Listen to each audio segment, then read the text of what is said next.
রানী কপালে চর মারিয়া ভিজা চুলে কাঁপিতে কাঁপিতে কাকনমালার সঙ্গে চলিলেন।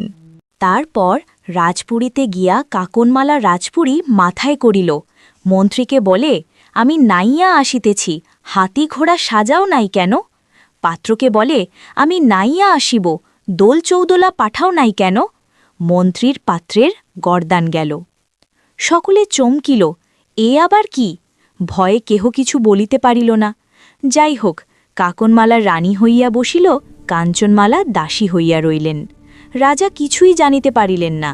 কাঞ্চনমালা আস্তা করে বসিয়া মাছ কোটেন আর কাঁদেন। হাতের কাকন দিয়া কিনলাম দাসী, সেই হইল রানী, আমি হইলাম বাদী। কিবা পাপে সোনার রাজার রাজ্য গেল ছাড়, কিবা পাপে ভাঙিল কপাল কাঞ্চনমালার। রানী কাঁদেন আর চোখের জলে ভাসেন। রাজার কষ্টের সীমা নাই, গায়ে মাছি ভিন ভিন, সূচের জ্বালায় গা মুখ চিন চিন। কে বাতাস করে, কেই বা ওষুধ দেয়। একদিন খাড় কাপড় ধুইতে কাঞ্চনমালা নদীর ঘাটে গিয়াছেন। দেখিলেন একজন মানুষ একরা সুতা লইয়া গাছতলায় বসিয়া বসিয়া বলিতেছে, পাই 1000 সূচ, তবে খাই তরমুজ। সূচ পেতাম 5000, তবে যেতাম হাট বাজার।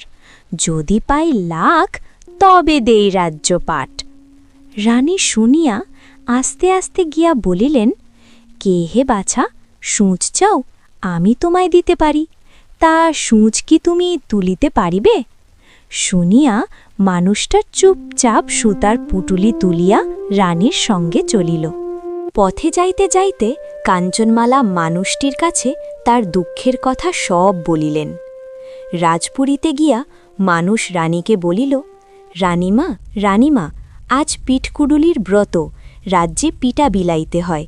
আমি লাল সুতা নীল সুতা রাঙাইয়া দিই, আপনি যেয়ে আঙিনায় আলপনা দিয়া পিড়ি সাজাইয়া দেন, আর ওই দাসী মানুষ জোগাড় জাগার দিক। রানী আহ্লাদে আটখানা হইয়া বলিলেন, তা কেন, সে হইল দাসী, দাসীও আজ পিঠা করুক। তখন রানী আর দাসী দুইজনেই পিঠা করিতে গেলেন। ও মা, রানী যে পিঠা করিলেন আশকে পিঠা, চাষকে পিঠা আর ঘাসকে পিঠা, আর দাসী করিলেন চন্দ্রপুরী, মোহনবাসী, ক্ষীর মুরলি, চন্দন পাতা, এই সব পিঠা করিয়াছেন। তখন মানুষ বুঝিল যে কে রানী কে দাসী।